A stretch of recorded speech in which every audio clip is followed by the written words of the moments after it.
It's Friday night, everyone, the best night of the week, because it's where we come on live stream and have our weekly Watch Talk. If you're new here for the first time, my name is Britt Pierce. And I'm Watch Pappy. My name is actually James, not Sean Bean. You might know him better by his stage name, Sean Bean. And this is our Friday night podcast live stream thing. Tonight we have watch news, new releases, and we'll be talking a little bit about gem setting and diamonds on watches and how we feel about it. Not in any great depth because we're both dum-dums, but we will talk superficially about watch releases. Yeah, that's about right. It's a good superficial show. Does this look good? Skill level. But first, there's only one way to start a watch live stream. James, what is on the wrist? Well, I'm going to London tomorrow, so I got this out of the safety deposit. So that's my London watch. Flies under the radar. The Vacheron chronometre Sovereign with a Havana dial. It's not like instantly recognizable like some of the Rolex you've got. And flying under the radar with an Vacheron. Wow. Doesn't it? Nobody knows what it is. A humble man, a man of humility, a man of people. What about you, Britt? What have you got on the wrist? I have the one and the only. It's been LVMH watch week, so I had to wear something. I've got the Tag Heuer Formula 1. I'm acting like that's the reason I'm wearing the Formula 1, and I wouldn't just be wearing it anyways. It is my most worn watch, so. I feel like I need to go grab the other Formula 1 now. I do like Yeah. And everyone in the chat, I'm trying to keep up with it. I can see where everyone's watching from. Hello. Welcome. We'd love to read what you guys have on your wrists as well. And we're already starting off strong with a super chat. Mike H, thank you so much. $10. Cheers to all from Maine. Come on now. Thank you so much. Has George picked out a watch yet? So, Mike, before George was even born, he had 3 watches, I believe. So some of our friends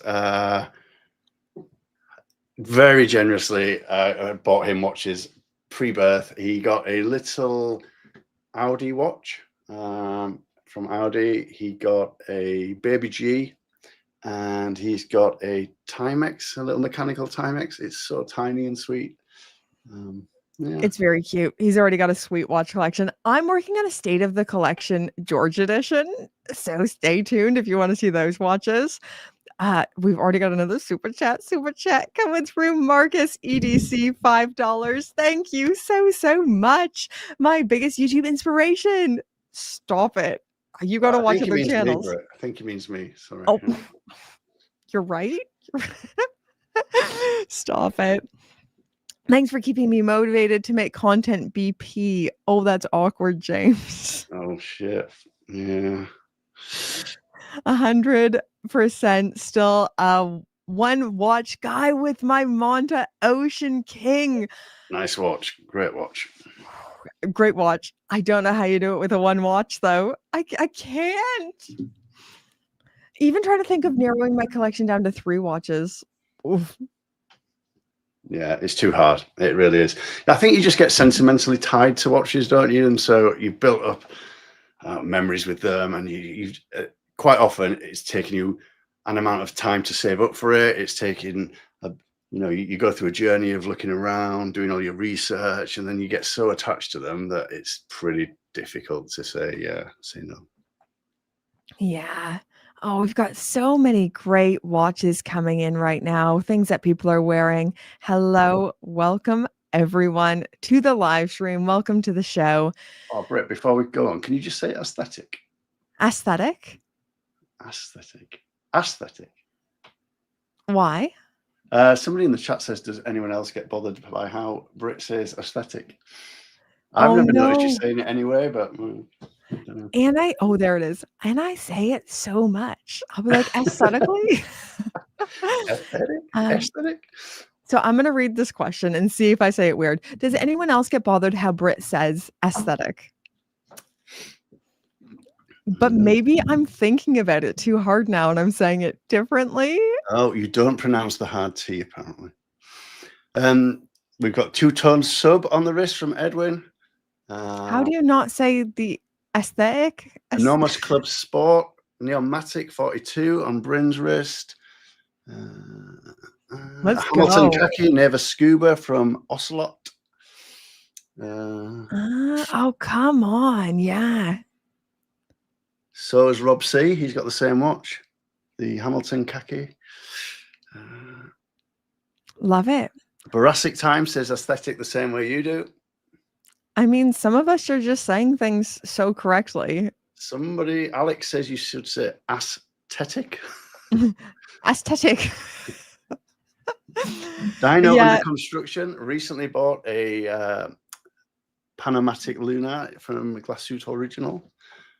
Oh, he said the timing's not so good though. That probably needs to go back for a little look. Might have been magnetized or something. All right, I've highlighted a comment here as well, James. This is one that gets me into trouble all the time. Aluminium. Yeah, so Canadians would say aluminum, and I think Americans would say aluminum as well. British people say aluminium. So aluminium, often I say aluminum or aluminium on a video, but sometimes I forget to say both and I'll just say aluminium because I've been living in the UK for about a decade now. And it's made my accent weird. Some words I just say weird. I've said it once and I'll say it again though. There's one word I will never give up. It's tomato. I will never say tomato. I don't care what British people tell me. Tomato. You've got to drop the T. You've got to say it how Yorkshire people say it. Drop the T. That's how Sean Bean says it. It's not the T. It's the way you do the A's, I think. Because you say tomato. Tomato. Oh, we don't put an A. Yeah, tomato. Hey, James Blonde. Good to see you. Hello, everyone. And everyone, I'm coming in hot tonight. Someone says it's news. Aluminum. Aluminum passes spell check here. Aluminium flunks. That depends how you've got your computer set up. If you've got it set up to UK English or American English. It's true. Both are correct. It's true. And I think jewelry is the same. The way you spell jewelry in the UK and pronounce it is different than jewelry spelled the American way. But yeah, funny enough, the Brits do spell it in a way where you would pronounce it aluminium and not aluminum. But how do you say hummus? Hummus? Yeah. I would say hummus. Is that right? Should I really throw you under the bus, Brit? How do you say bagel? So there's a word for bread that has a hole in it. Many people call it one thing, but I call it a bagel. And I can't say it the way everyone wants me to say it. I have a fantasy where I can, but I always just say bagel. So there's a show in the UK, I don't think you guys would have it in the Americas, called Fraggle Rock. And whenever you say bagel, it makes me think of Fraggle Rock. I don't know if you can pull up what a Fraggle is. No. Hold on, let me see. How do you spell it? F-R-A-G. Why am I asking you? You're very bad at spelling. 2 G's, L-E, Fraggle Rock. Oh, so they're like little Muppets. Yeah. I used to watch it when I was a kid. That's probably showing my age. Right. As much as I'm sure people would love to hear about the words I mispronounce, should we get onto watch business? Yeah, sure. But very quickly, apparently they do have Fraggles in North America. No way. It could be an age thing. And I love you so much just as you are. Yeah. Edwin says, I'm Dutch and I can't comment on English pronunciation. Cool. So yeah, let's kick off. So did you say it's been LVMH week? I can't remember because I'm all lost in Fraggle world now. Yeah, I'm coming in hot. It's been LVMH watch week. There's been so many new things. There's been a new Bulgari. I've got a weird sneeze stuck in my nose. There's been a new Bulgari Serpenti, new Hublot. Everyone's favorite about the Serpenti? They've done, I think it's automatic. Oh, wow. Cool. Yeah, it might not be automatic, but it's certainly mechanical. I want to say it's automatic. There's new Hublots, new Tag Heuers. I think we should start with Tag Heuer, though. Yeah. Anything So stand out to you? the tag certainly has caught my eye, and my collectors chat that I'm in, got a WhatsApp group chat of collectors. It certainly pops up in that quite early in the week. It's the glass box chrono with the purple dial. It's a really nice, subtle purple dial. And they brought one out with a tourbillon as well. Crazy. I don't know. Is the tourbillon still in the 42mm case? I was just going to say the 39mm case for the chrono without the tourbillon. It's a great sort of vintage inspired watch. It fits. So I've not seen the purple dial, but there's a number of glass box versions out. There's a particularly nice one with a silver dial and just 2 subdials, and it just fits beautifully on the wrist. It really harkens back to the old Heuer chronos when Jack Heuer was making them before they sort of Tag bought them and all that sort of foray into quartz. It looks like they're finding their way again. I think Tag's on the up and up and doing really well, doing really interesting, cool stuff. And this is a good example of that. I agree completely. Would you wear that? Would you buy that? I think it looks fantastic. I love the 39mm case size. So I've tried on the other Tag Heuer Carrera chronos. Yeah. I really like it. I think it wears lovely. I think they're really onto a winner with this. It genuinely feels like a vintage watch. It feels like vintage proportions made to modern build specifications and build quality. I love it. I think it looks fantastic. Really sorry to interrupt. If you just go down up again to where there's different variations. So the one on the far right, the Skipper. Yeah. That's a cool watch. That's a great watch.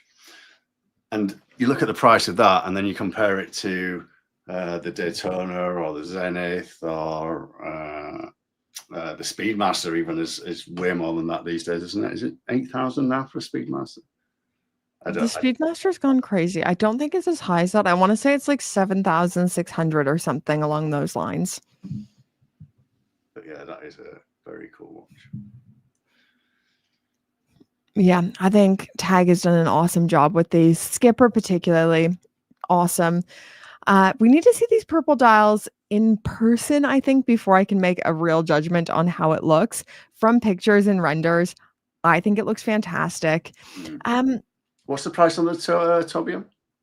The tourbillon, I bet you it's pretty expensive. It's 30,400. That's not bad for a tourbillon.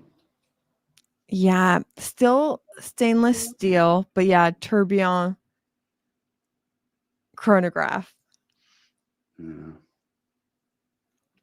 Be interested to see that in person. I do have a gripe about automatic chronographs.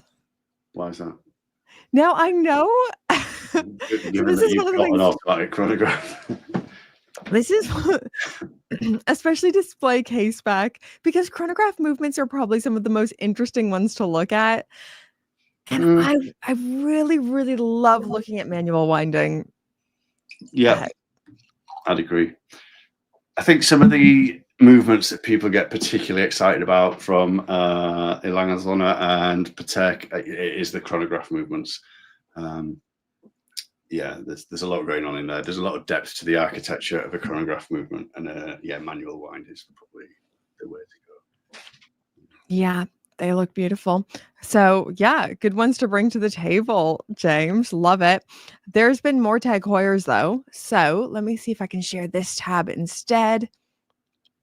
Let's do it. Hopefully this is sharing. So there is new Tag Heuer Formula 1s. Now, I don't want to be a hater. And I don't hate them. I don't dislike them. But I feel like I can't get into the new Formula 1s as much as I can the old. So I've got 3 big reasons. One, a lot of you guys already know this. If you watch my channel, I'm a huge Formula 1 fan, but I do not like Red Bull racing. So I don't, Tag is kind of putting me off a little bit because I don't like Red Bull. These are massive. They're 44 millimeters. Forget about it. And 3, well, it's what I'm wearing tonight. I have such a soft spot for the old Formula 1s.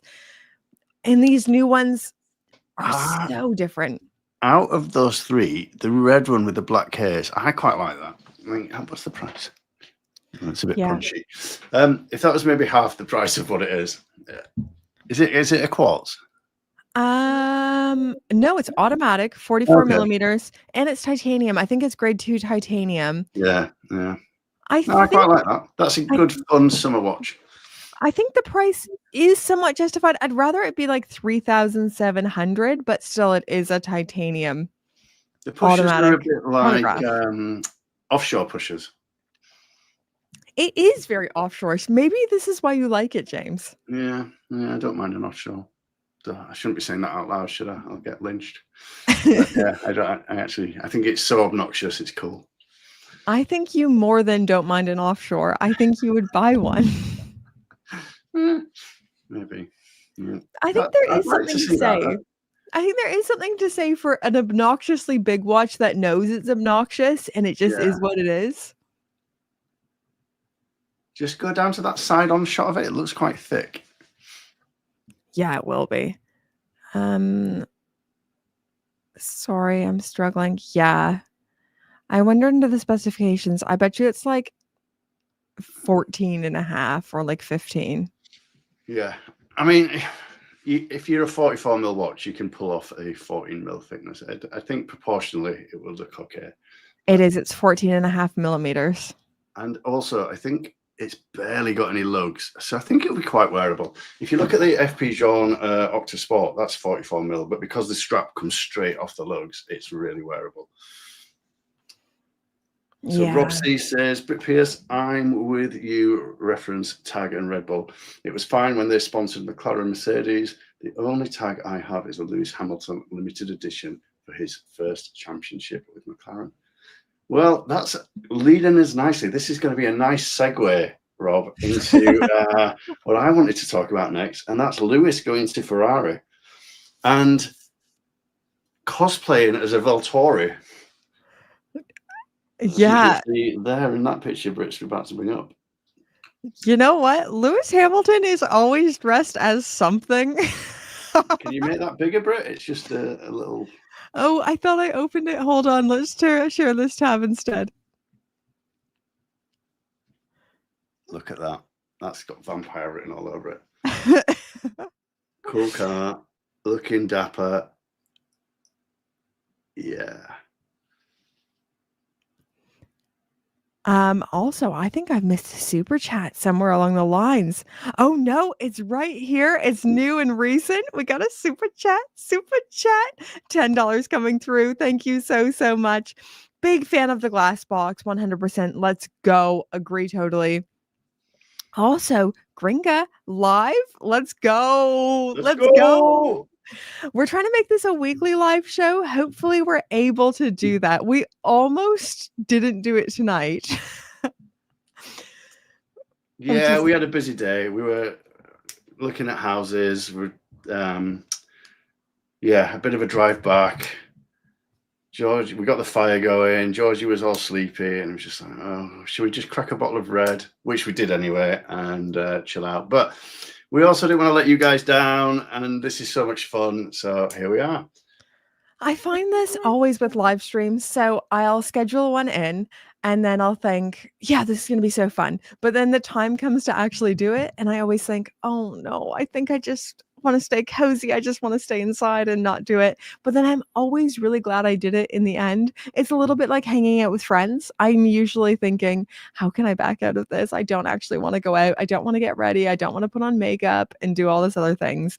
But then I'm always happy I did it in the end. And I'm already happy we've done this tonight, James. Yeah, me too. Especially looking at Lewis Hamilton looking all dapper. And what's on his wrist, Britt? Well, that's another thing we need to talk about. So with Lewis Hamilton's switch over to Ferrari, he's leaving IWC Petronas and moving into Richard Mille land. So this guy has famously wore big pilots for a long time. Yeah. How long was he with Mercedes? Like 8 years or something?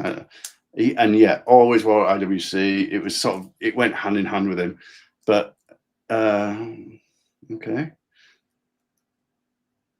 So Britt's jumped the gun a bit and brought the new 1602 up. Lewis was actually seen wearing a 6702, which is a little bit of a grail of mine. I'd love to be able to get hold of one. We'll be talking to Richard Mille about it. But yeah, so he was wearing the Italian, which is move over one, that one. So they're based around. Oh, is that one? I can't see you. You've not zoomed in, but it's probably is that one. Yeah, they're all largely based around the different countries' flags and different countries' colours. And he was seen wearing the Italian. Will they bring out a special one for him, a little bit like the orange McLaren ones? Possibly. Be interesting to see. There's a lot of RM hate in the chat, which is understandable. A lot of people don't like the aesthetic, think they look a bit like toys, but I think the engineering and the things that they do with the materials is amazing. Yeah, a lot like a lot of the high-end Hublots that people also don't like, but Hublot do amazing stuff with materials at their higher end. I'm working on a video right now where I once again shamelessly defend Richard Mille. I feel like an apologist for Richard Mille. On the one hand, I can completely understand not liking the aesthetics of them. I'm sorry for saying this word for the people who don't like the way I say aesthetics. I can understand why people look at them and think, oh, design language, all the big colors, that's not for me. That's fine. But if someone ever says those watches are crap, those are just toy watches, that's where I can't do it anymore, because it's like, oh no, that's not true at all. The watchmaking is fantastic. What they're doing is fantastic. They're venturing into lands no one else is. No one else is able to make a tourbillon people can play tennis in, and it's lighter than a AA battery. The watchmaking is insane. The use of materials, they are inventing new materials. The amount of new movements they're creating. But research and development costs a lot. Look at how much Formula One costs, because R&D is incredibly expensive. And I get that people won't like the aesthetics won't be for everyone. And I completely understand aesthetically not liking most Richard Milles, because I don't like most. But from a watchmaking level, if you appreciate engineering at any level, I think you at least have to you get them on the wrist as well, they're just so comfortable. Like they just disappear on the wrist. They're really, really comfortable. It's such a cool watch. I'm going to try to say a big word for me, James. Are they ergonomic? They're very ergonomic. Yeah, that's a great word for it. Yeah. It's just disappeared off the screen, but somebody said a big thank you to you because you've got there, and I think it said daughter into watches, and she's just bought her first ladies Datejust. So that's quite cool. No way. I wish I saw this comment. That is so exciting. That's awesome. I love it. Because we're talking about new watches, we'll move very quickly into the watch that's on screen now, which is the Richard Mille 1602. The 16 series has not been a popular watch for them because it doesn't have that very distinctive tonneau case that you'll recognize RMs for. But they maybe took some inspiration from Patek and brought out a very angular, rectangular watch. And it's actually got a pretty cool dial. There's a skeletonized thread that goes through all the numbers and an unusual rotor on the back there. But again, just talking aesthetics here. I don't have any details of the movement, but it looks pretty cool to me. I just like stuff that's a bit different and a bit out there. But there we go. I hate it. Yeah. It does look huge. Actually, and I would definitely go for a 6702, the one that Lewis was wearing, if I ever got the chance. Yeah, aesthetically, I hate this so much. I get what you're saying about the movement, though. I am with you. And the rotor's kind of cool. The movement does look cool. But I say this all the time in videos. I mean, what does it matter? You can be the coolest watch on earth, but if you can't wear it, if you don't, none of it matters if it's not wearable. And it looks massive. You've got a super chat, bro.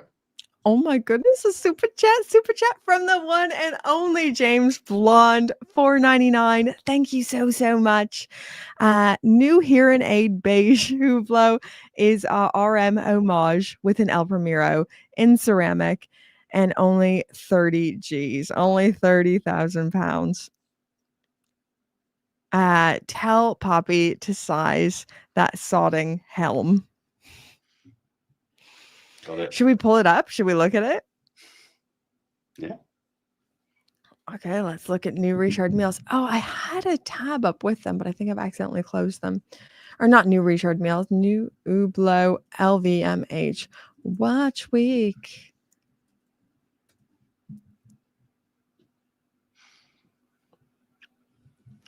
What do we think to these then, Watch Poppy?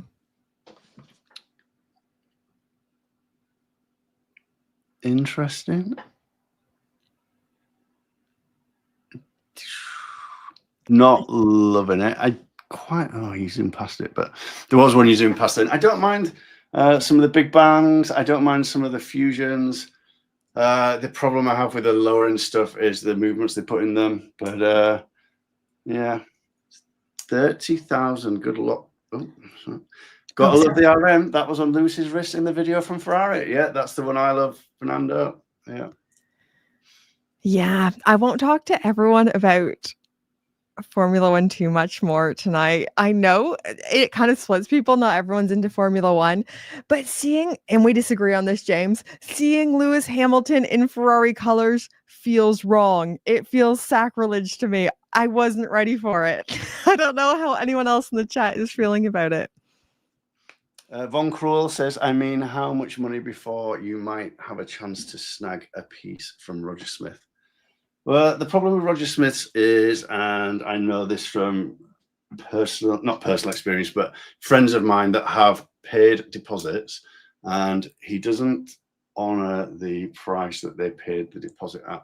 And it takes so long to build them that they are several hundreds of thousands of pounds more than when they put the deposit down, which can be problematic. But yeah. Yeah. And I'm only going to quote you on this, James. I don't know if you're comfortable with me doing this. You were surprised by how thick Roger Smith watches were. Yeah. Yeah. Yeah. And I think that's because he uses the coaxial movement. Yeah, they are surprisingly thick. They're beautiful, obviously well made, very artisanal. But I would put my money elsewhere at that.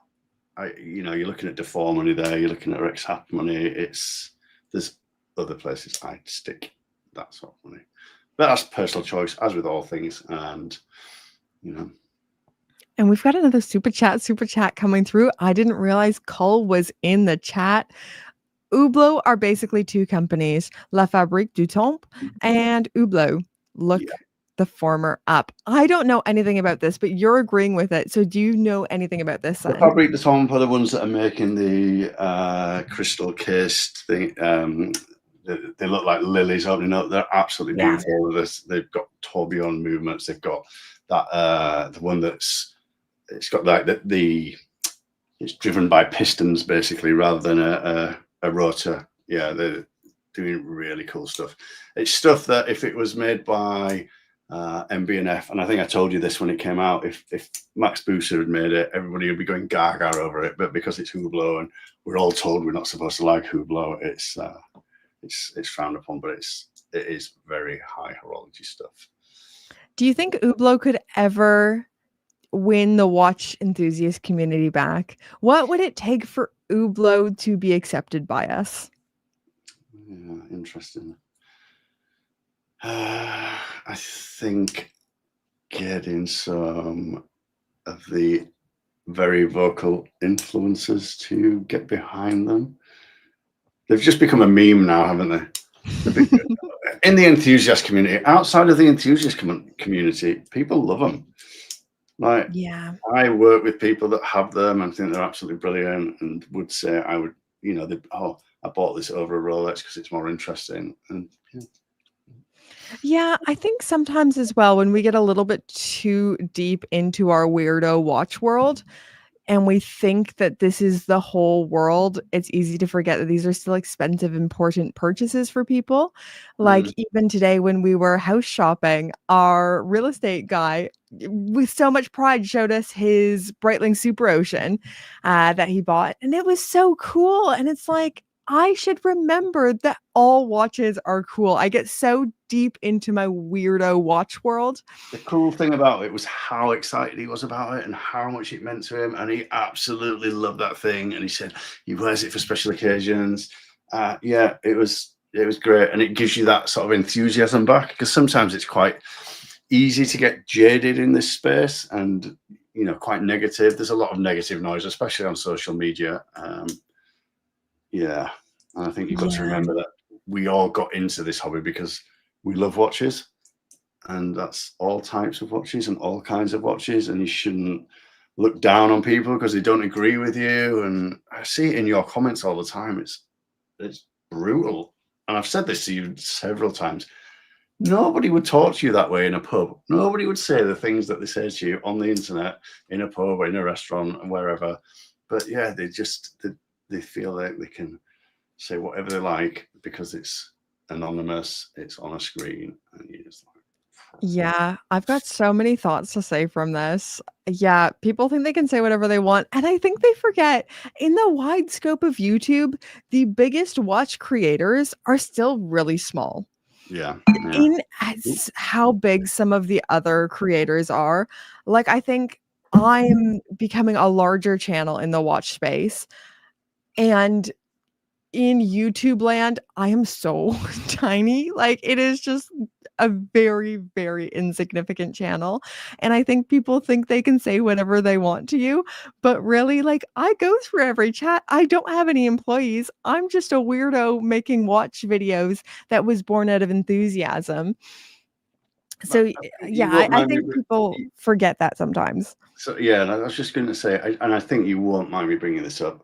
It's got to the point now where you, after the first maybe hour or two of you having a video where you get a lot of nice comments and it's people that are really touches, that's when the horrible comments start coming, and it's made you not want to go through your comments anymore. And that was one thing that you were always sort of well known for, was being in the chat, responding to comments. And it's a shame that it's got to that point where you just don't want to hear some of the negativity. But you always say to me, you don't give any credence to the negativity, and you listen to the 20 other nice comments you'll have for every horrible comment, which is good and a good way to be. But yeah, and I try my best. I think the negative comments just like lure you into replying because you just want to say how wrong they are and no, you've misunderstood me. But then you read the 20 good comments there are and you think, I am not going to give my energy to the person who's just so negative when there's 20 good comments who would love a reply and we would have a lovely discourse. And there's a way to disagree. There are times where I watch like Adrian Barker videos and I disagree. And sometimes I'll drop a comment, but I think there are ways to disagree with people that are constructive, because I think once again, we're in this weirdo watch world where we should all be friends. There's more that unites us than separates us. And the things we disagree on are so tiny and insignificant. And it's not worth hurting your good reputation over, because it's so little. It doesn't matter. It'll usually be a tiny difference in taste. That is not worth being a bad person over. Or saying something dark and evil, you know? Yeah. How have we even got to this point of talking about this? Something I realized early into my YouTube days is one of my first videos that did really well was during the Anthony Ferrer. Do you guys remember? If you've been around watch YouTube long enough, there was a point where Anthony Ferrer just like went dark. The Timepiece Gentleman. Oh yeah, and it was like the end of the world. I think, was that still in COVID times, or it was very much just after COVID times, wasn't it? Very quickly. I think you've missed a couple of super chats. Hold on, let me finish the story, then we'll super chat. There was this point where they just went dark. They disappeared off of everything. And I remember I made a really negative video about Timepiece Gentleman and Anthony Ferrer. And I started realizing in the comments, it really just attracted a lot of hatery kind of things. And I started realizing the content you make attracts the audience that you bring in. And if you're making really hateful just constantly negative videos, those are the kind of people and the energy you're going to attract on your channel. And I thought, gosh, this was all started out of enthusiasm and loving watches. It didn't become fun anymore. And that's when I decided, you know what, I don't want to make super hateful videos. That was also back in the Watch Gringo days, where you were a roving reporter and you went out through Bristol and interviewed a bunch of people, asking them what they thought of the Timepiece Gentleman, and nobody had a clue who he was. And it just shows you how insular our community is, and how actually none of it really matters. It's just watches at the end of the day. That's exactly it. So the whole point of the video was supposed to be, we are so insignificant. The things we think are so big or so little. But as James said, I've missed some super chats. James Blonde 199. Thank you so much. I'm the most toxic member of the G fam. Good people. No, James Blonde, you're just like one of a kind. When you are like bringing out good energy, you're bringing out good energy. And we love your friendship. We think you're so awesome.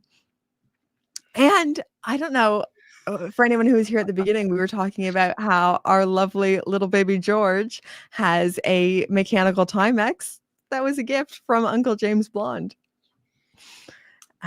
But yeah, we've got another super chat, Cull Obsidian 499. Thank you so much. I talk to watch executives the same way I speak online. Cull, ruining your event since 2016. I'm surprised I still get invited to anything. Yeah, that's fair. I wish I was bold enough to speak to people the way I speak online. James, I would say you're very good for this. What do you mean? I'm always polite. No, you're definitely more bold than I am.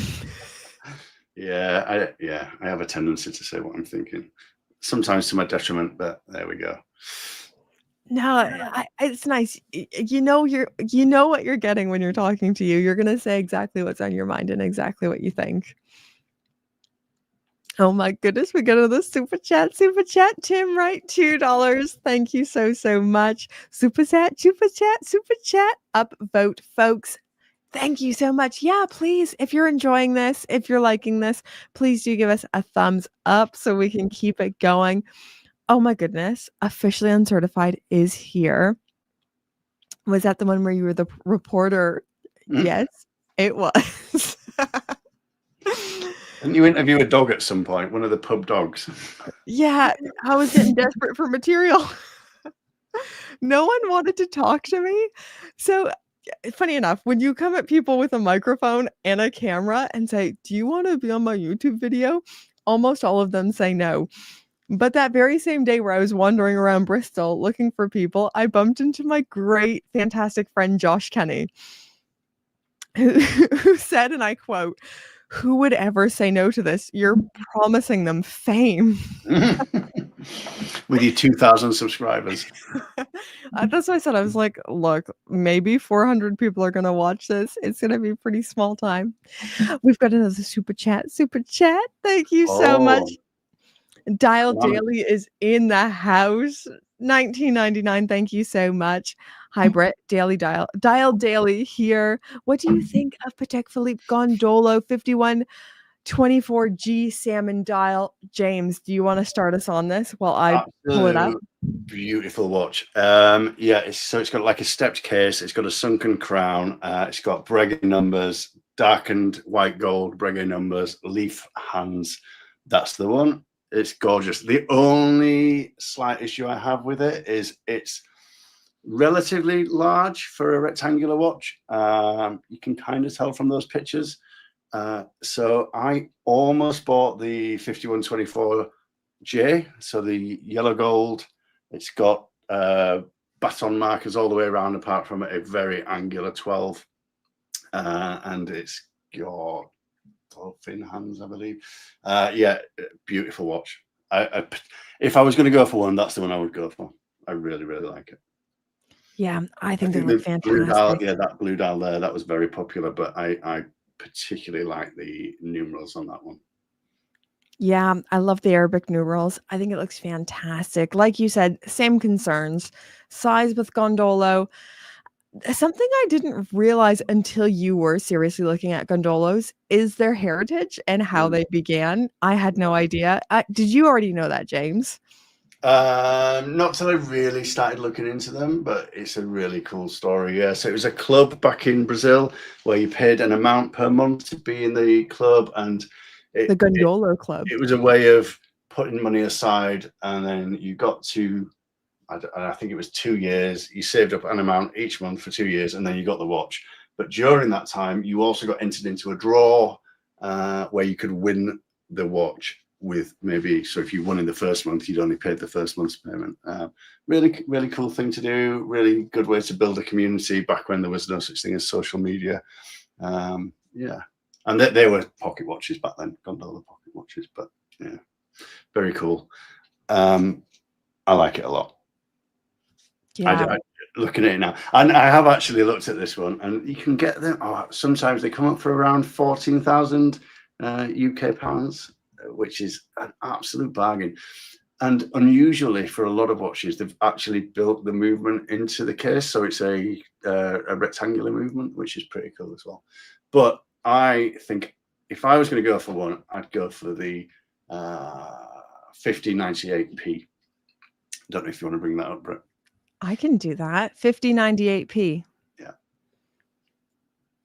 It's got this guilloche dial. It's just gorgeous. That's the one. But again, it's very Frank Muller. Big. It is a bit Frank Muller.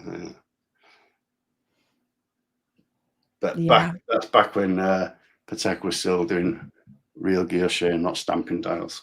Ooh, ooh, but it has the Patek seal. Yeah.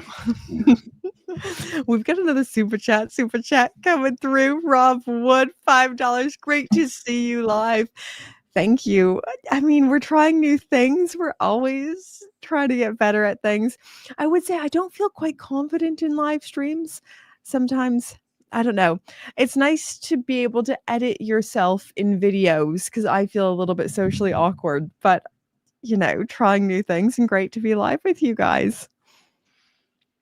Yeah, it's so much fun. No, Edwin, don't leave. Don't go. Cole's calling me ancient. I don't know why. I must have said something. Oh no. Behind you. What? No. Do we have any more watch news we want to bring up? I have spring chicken, Cole. What's that? I say I'm a spring chicken. I've got a bit of watch news, but it's also a bit of watch gossip. It's rumors. So as I said, I'm in a collector's chat, and a couple of them have picked up the VC222 recently, the steel blue dial. They absolutely love it. It looks really good. And there's rumors, and this is just rumors, of a steel Historiques 1921, which would be banging if that happened. Could you imagine? So it's just this group chat that's talking about possible rumors of Historiques 1921. Yeah, but this is a group chat where I think at least 3 of them now have got a steel 222, so they're kind of quite well in with the brands. Yeah, a couple of them. Well, they're also chatting about the platinum version. That's I don't know if it's a UAE only model, but yeah, there's a platinum version with Eastern Arabic numerals that looks really cool.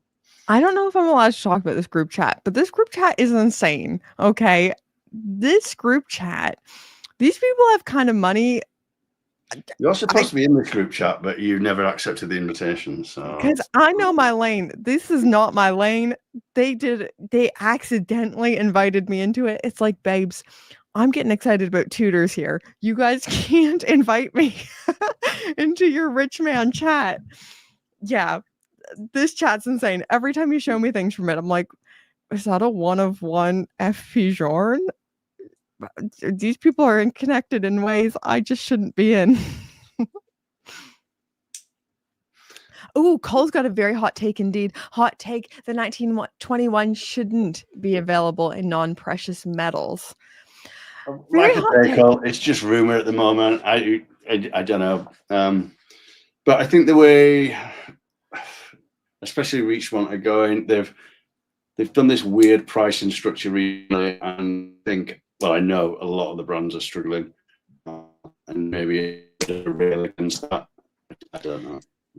Yeah, it does seem like a lot of brands are having to invest in their entry-level pieces a little bit more because times are tough, times are lean. And that's probably a part of the reason maybe why VC came out with the stainless steel 222 again, because it's not 2022 anymore. It's not. I think during the pandemic and shortly after the pandemic, a few brands got a little bit too big for their boots, started setting prices a little bit too high, just got a bit too ambitious, and now they got to pull some stuff back. Should we bring it back down to earth, Britt, and look at the new offering from Zenith? I think this is much more realistic for a lot of people. So this is another LVMH Watch Week release. Is it sharing it, James? It is. And I just can't see my screen when I'm screen sharing. Sorry. Yeah, I just want to very quickly point out the thing that instantly occurred to me with this. What the fuck is going on with the diamonds in the bezel? Like, what are they supposed to be marking? Yeah. They're just like random placements. The bezel markers don't seem to align with anything. They don't seem to align with the hour markers. No, it's just like the thought, oh, we'll just put them every fifth gem. Or they couldn't quite get the gradient they wanted, so they thought, oh, fuck it, we'll just stick in diamonds and we don't really need to. But yeah, I gotta say, this one was hard to watch. This one was hard to see come out. I really need to flick back and see what the chat is saying about this. I can't wait to see what you guys think. This is hard to look at for me. I feel like the diamonds are maybe dividing the colors because they couldn't graduate them in a nice enough way, but still it's a little bit confusing to the eye. If you're someone like James and you have a bit of an engineering eye, I think that misalignment, like it's not what is it marking, will be triggering. Yeah.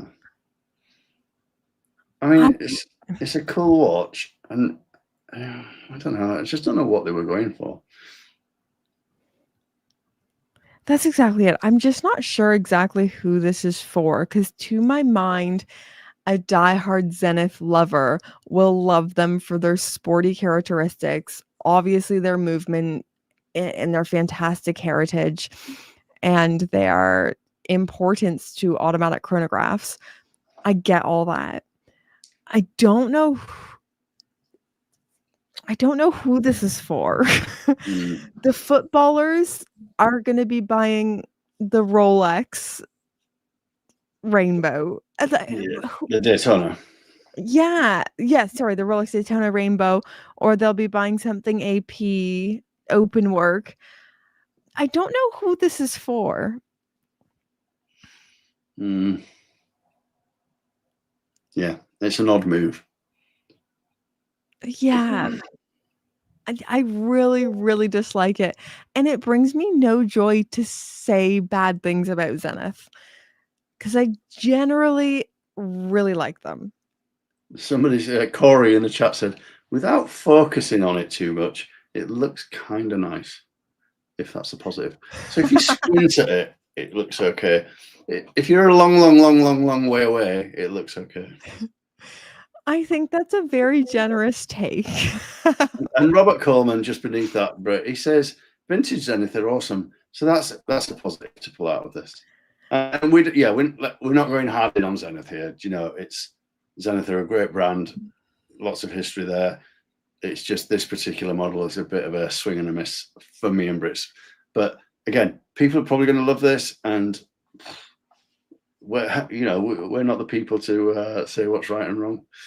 I think the very real Patek Philippe. We've got Thierry Stern behind the keyboard saying, "Closing your eyes, that looks even better."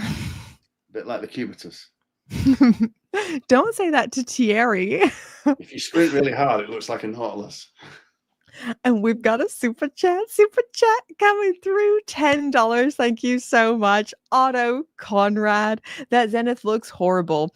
I mean, tell us what's really on your mind. Oh, James, how have we not talked about this yet on the live stream podcast thing?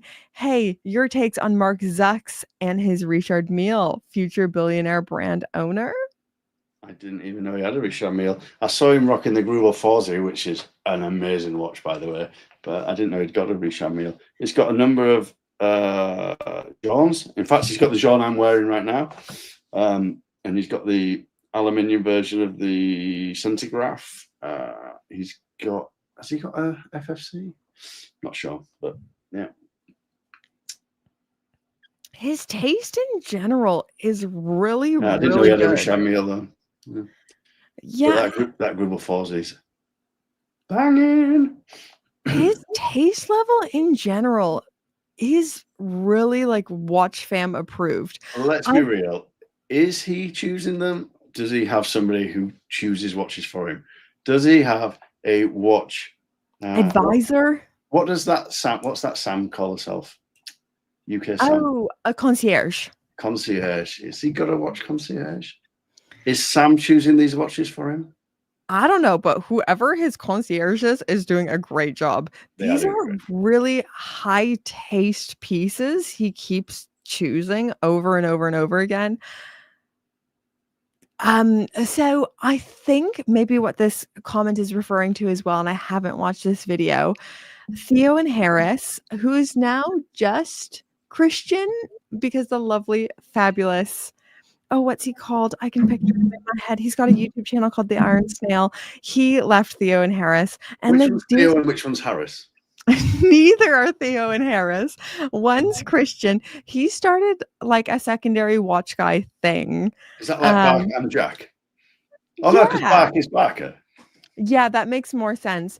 Christian Zeron just kind of started like some secondary watch thing, I think, called Theo and Harris, and he's got a YouTube channel. He's great at video production. He's great at all of it, but he's also done a YouTube video talking about, is Zuckerberg thinking of acquiring or buying a watch brand? But I haven't watched the video in full yet, so I can't speak eloquently into. That's probably as much of a good rumor as my Steel 1921 rumor. So yeah, let's see which one comes true first. I mean, Zuck's watch collection, though, it's sick. Like, if I had his kind of money, these are exactly the kinds of pieces I'd be choosing. Yeah. What's your favorite of the ones on screen there?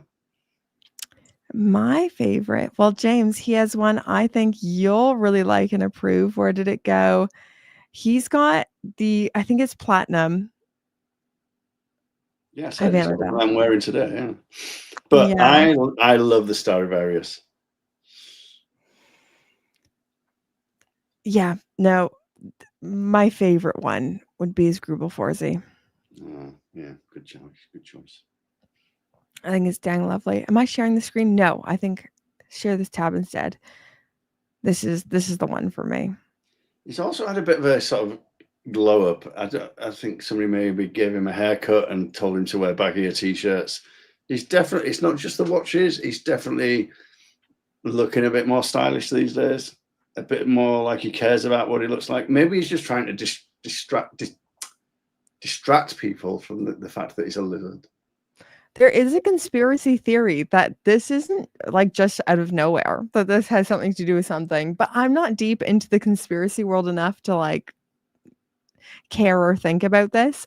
So I've got a new baby. I'm trying to be a good and present wife. And then the rest of my time is spent just obsessing about watches. So I haven't had enough time to go down this rabbit trail.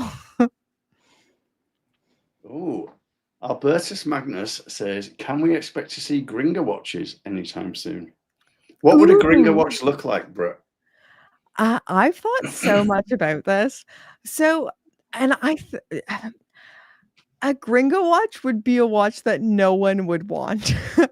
I would do, and it would be so expensive. I would want to collaborate with some very niche watchmaker to make a dress watch in rose gold, that would be ridiculously priced. It would be so expensive because I would say to this artisan watchmaker that you need to get paid the right amount for your time.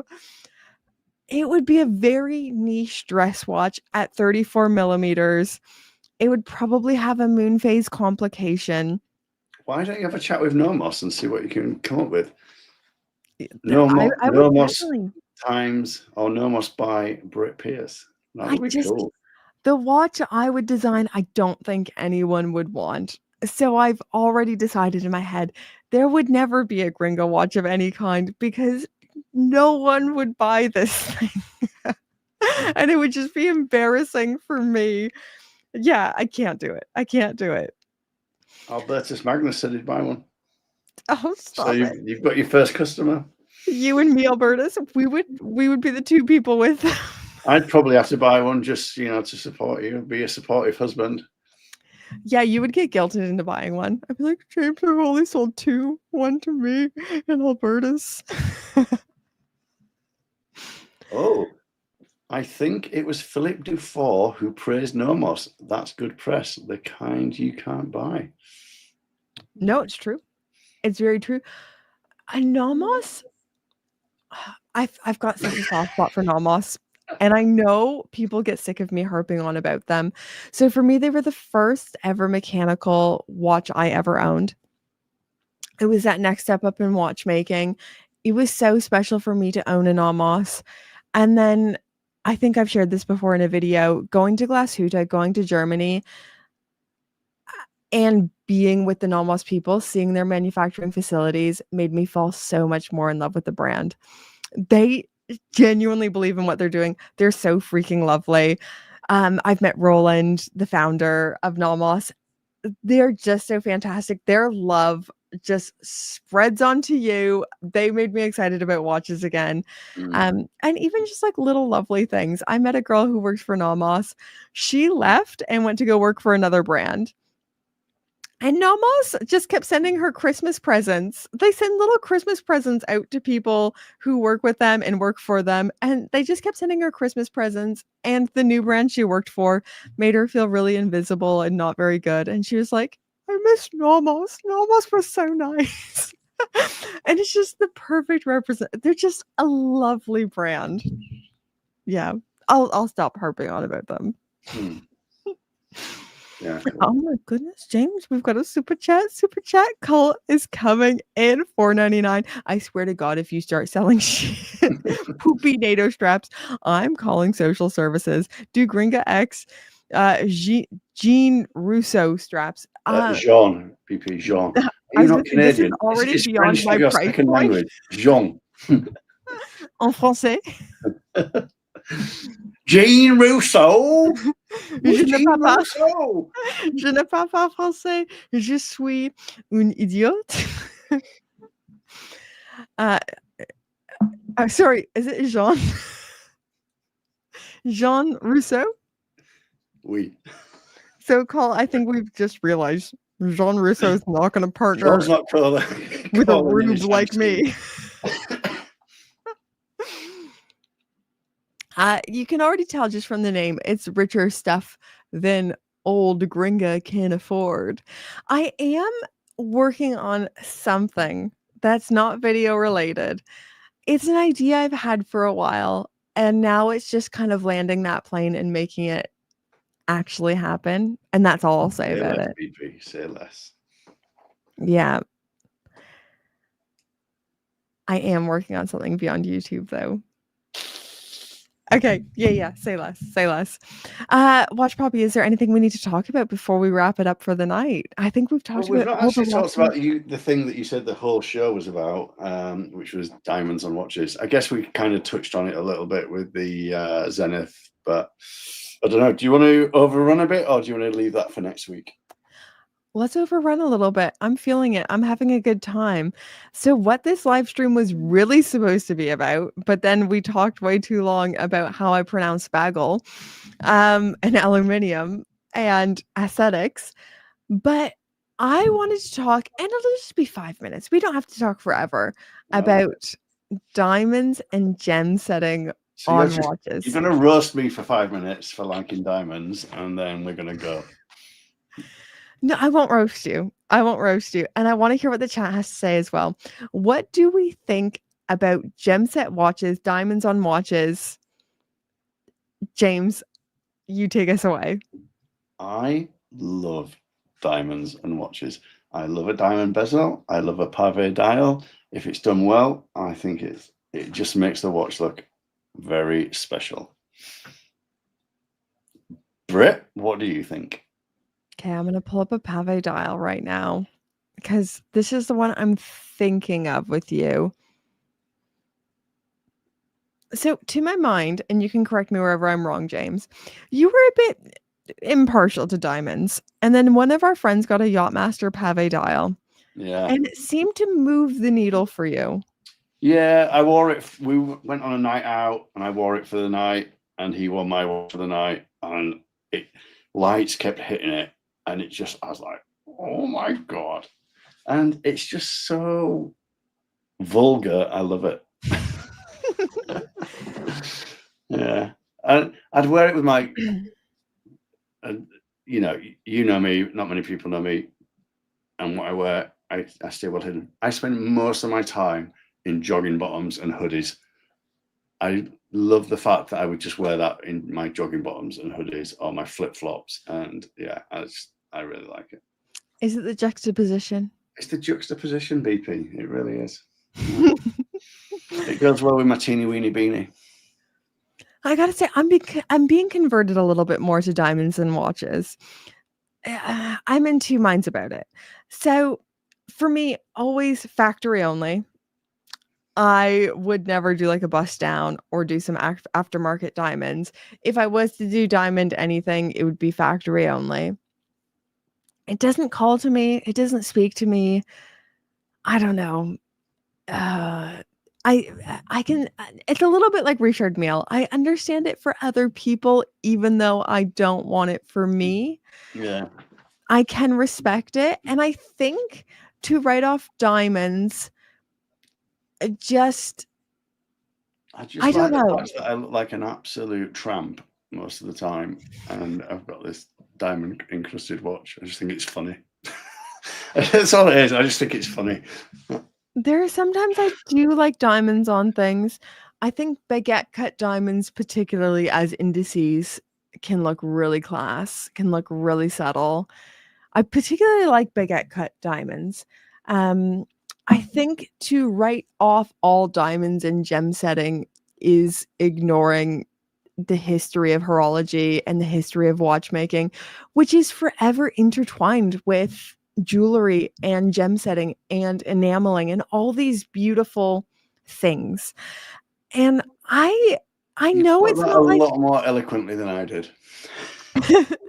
I know it's not the cool thing to say because I think watches, I think particularly for men, I know I'm outnumbered by men here right now, and you can tell me wherever I go wrong. It's like the one piece of jewelry. A woman's about to tell us what we think, men. Do not stand for this. Let her know in the chat what you think. Put me in my place. Put me in my place wherever I go wrong. Men have so few jewelry opportunities, I think, compared to women.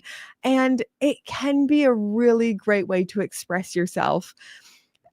But I think sometimes we've gone so far down the tool watch route, and this can only be like a tool and something for a purpose.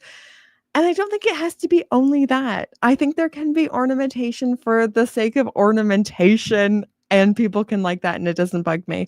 But I would always recommend to someone, if you do like diamonds, if you like a little bit of bling, it's fine. I would go factory only, would be my recommendation. Brett, have you got the Patek World Time that I like? I'm doing air quotes here, ladies one. My keyboard's all sticky. That's what she said. Oh no. And really quickly before we get into this, we've got a super chat. I'm so sorry it's taking me a minute to get to this. C Martin 999. Thank you so much. From Coldplay. Oh my God. It is. He Chris came Martin, for she's Sean into the Bean. live show. Chris Martin is here. He's a really big fan. He says, thank you for the great show. Chris Martin, C. Martin, 999. It's not over yet. You stick around, babes, if you've got nowhere to be. But thank you so much. James, take it away on the world time. Yeah, so this was a watch, the blue one, so the G, the white gold. There's a watch I tried on recently and I absolutely loved it. It's 36 mil, very classic Patek proportions for a dress watch and just beautiful. It's got an actual guilloche dial, so I was being a bit disparaging of Patek earlier, saying that they stamp a lot of their dials, which they do. But yeah, that's still a true guilloche dial. And it's just beautifully done. Looks beautiful on the wrist. It's a subtle diamond bezel. Yeah, it's the Sean Breen World Time. It looks really good. But then I went for a different one. So I ended up getting the 5110P, which only has one little solitary diamond in it. Oh boy, you're so modest. Yeah. So. Once again, James just showing his modesty. You know, he's doing under the radar watches in London. He's merely wearing a Journe going to London. Oh boy. I'm just wearing my precious metal FP Journe to be under the radar.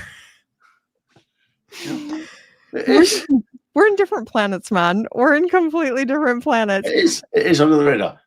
None of the watch thieves that are banging around London looking for Pepsis and Daytonas are going to even bat an eyelid at that. Look, James, this is just my jealousy. This is my green envy coming out in ugly ways, and it's not a good look.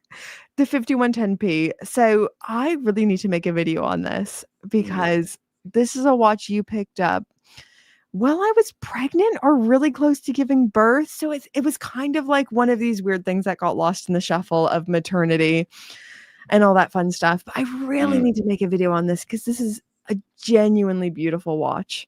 It really is. It is for my wrist size, so just under 7 inches, like 6.9 inches. 37 millimeters, isn't it? Perfectly proportioned. It's 37 millimeters. It's got kind of crown guards it's the case that's sort of flows effortlessly into crown guards. It's got fairly long lugs, almost Nomos like lugs, but they curve down beautifully. It just hugs the wrist. It's a really, really well proportioned watch. It's not so a lot of very old Patek, not very old, but sort of 80s and 90s Patek dress watches were around sort of 33 mil, which is a little bit small. At 37 mil, it's got the proportions of a 38, 39 mil watch because of the long lugs. It just wears gorgeously. It's a genuinely lovely watch, and it was such a good find as well. So you've got one from 2001. Yeah, I spent a lot of time looking for the perfect one. And it literally is. So it was a guy who bought it in 2001, still had the original handwritten receipt, never wore it. So it was in new old stock condition. He just collected watches to have watches. In fact, when I picked it up, so I went and had breakfast with him, had a look at the watch. It was in the box. Loved it. Said, yeah, this is the one. We then talked back and forth for a week or two. I then went up and picked it up off him. And when I went to pick it up, he called me up. He said, oh, James, would you mind if I wore this to meet you? I'd like to wear it at least once. And that was the only time he wore it. And I took it to London because I got some new straps for it from the salon in London. And the watchmakers in there could not believe it. Could not believe they saw it. Could not believe it was in new old stock condition. It's a really special watch.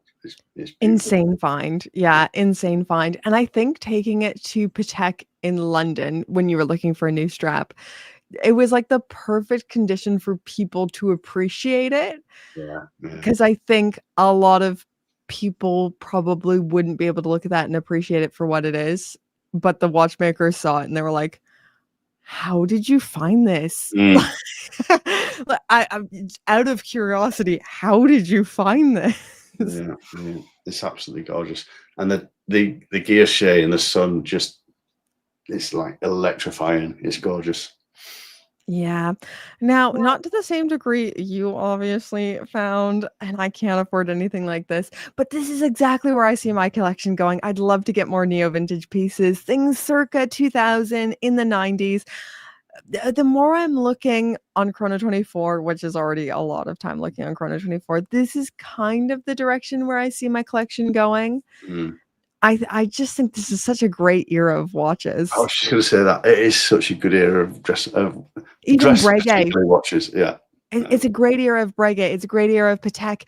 It's fantastic. This is in early 90s. This is when a lot of German brands are coming back after everything that happened.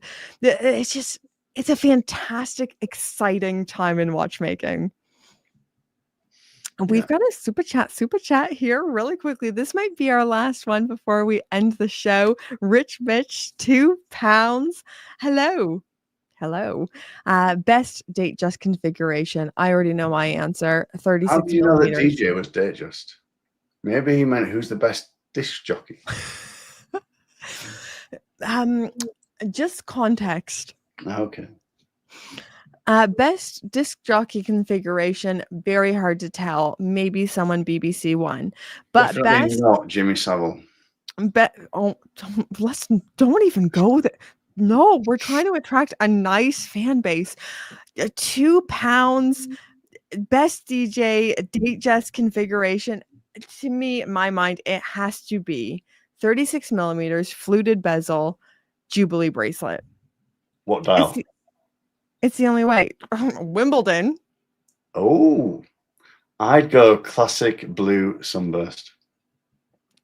You know what, guys? This whole live stream, we've not gone to the Rolex website once, and this feels like heresy. I mean, it wouldn't be a Brit Pierce video if she didn't mention Rolex, would it? I didn't even mention it, guys. Like, it got mentioned, but I do have a lot to say about this, and I've got a lot of feelings. For me, I can't stop. What is this? What is going on with the website? For me, it would be 36 millimeters all day. This is exactly what I would get, except for I'd get Wimbledon dial. I'd get oyster steel. What are you doing with me here? Fluted bezel. It has to be fluted bezel. Date just has to be fluted bezel. Has to be Jubilee. That is a date just. This. The blue dial. Go blue dial. Go over one. Oh. That's the one. That's the one. That's pretty good. Green is also good. Yeah. Okay, so what do we say to this game? Can we have a quick look at day dates? Okay. Twist my arm. This is what we do as a couple on a Friday night. You're all invited into our weird little world. When we get off the live stream, this is what we're going to be doing in front of the wood burner, drinking wine in the fire for the next half hour. I was going to say, this is what we would be doing anyways. Date, once again, controversial hot take, has to be 36 millimeters. Ooh, you'd go white gold. No. We're going to configure it. I wouldn't go white gold. Personally, date, I would go 36 yellow gold. Yep. I'm with you so far. Obviously fluted. You might go diamonds. No, I'd go fluted. Now, that is the one I'd go for. Right? Okay. Bezel, baguette diamonds. Yeah, I think that's cracking. Yeah, that's a pretty good choice. That's pretty good. I'm not really. I also like that as well. The back one. Champagne. Like gold on gold on gold on gold. Gabagool. Gabagool. The day, I think I would go neo vintage. I'd get something secondary. You can get some pretty okay deals going secondary. When you say secondary, do you mean modern secondary or do you mean a day date from the 90s? Yeah, I'd go like 90s, 80s. Oh, those bracelets are fucked. That is true. Actually, fair play. Rolex bracelets until pretty modern were awful. Genuinely awful. So We're when playing I was the Grand Seiko game. Hopefully Grand Seiko catches up and starts making decent bracelets. But yeah, they were pretty terrible. Yeah, you know what? I recently, if you guys haven't seen, shameless plug here, I've recently done a Grand Seiko video, and a lot of the problems I had with Grand Seiko seem to be melting off of me, and I don't mind as much. I'm getting really, really tempted into buying a Grand Seiko. I made a video literally 2 weeks ago saying, I'm not going to buy any watches. 2 The weeks problem I have later. with Grand Seiko is I see so many of them, and I really like the idea of them. I like the look of them. I like the renders. I like everything about. And then I put them on, and they just leave me cold on the wrist. So a good friend of ours, Vu Bui, bought one recently, and I'd love to be able to tell you what the reference is.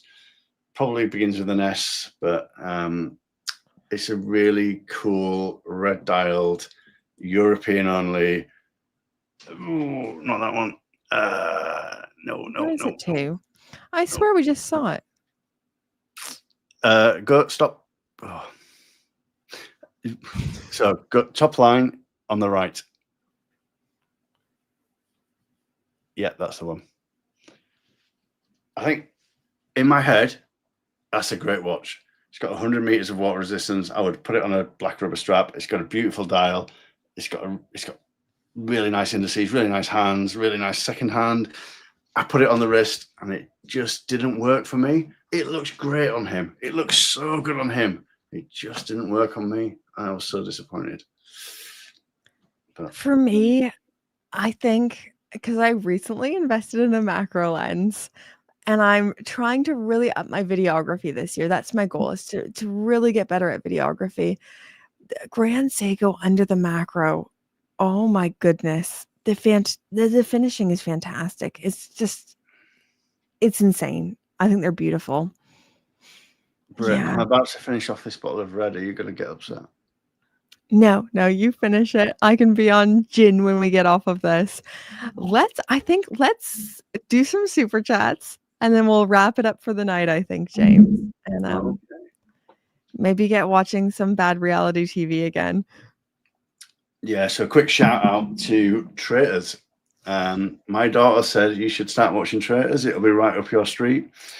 We've started watching Traitors. It's a BBC show. It's available on BBC iPlayer, and it's trashy as hell and really good.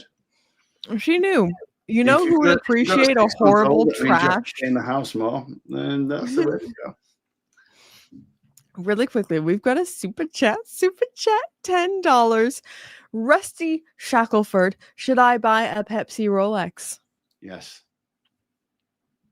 Yes, obviously. Yes, you should buy a Pepsi Rolex. You should buy a Rolex Pepsi.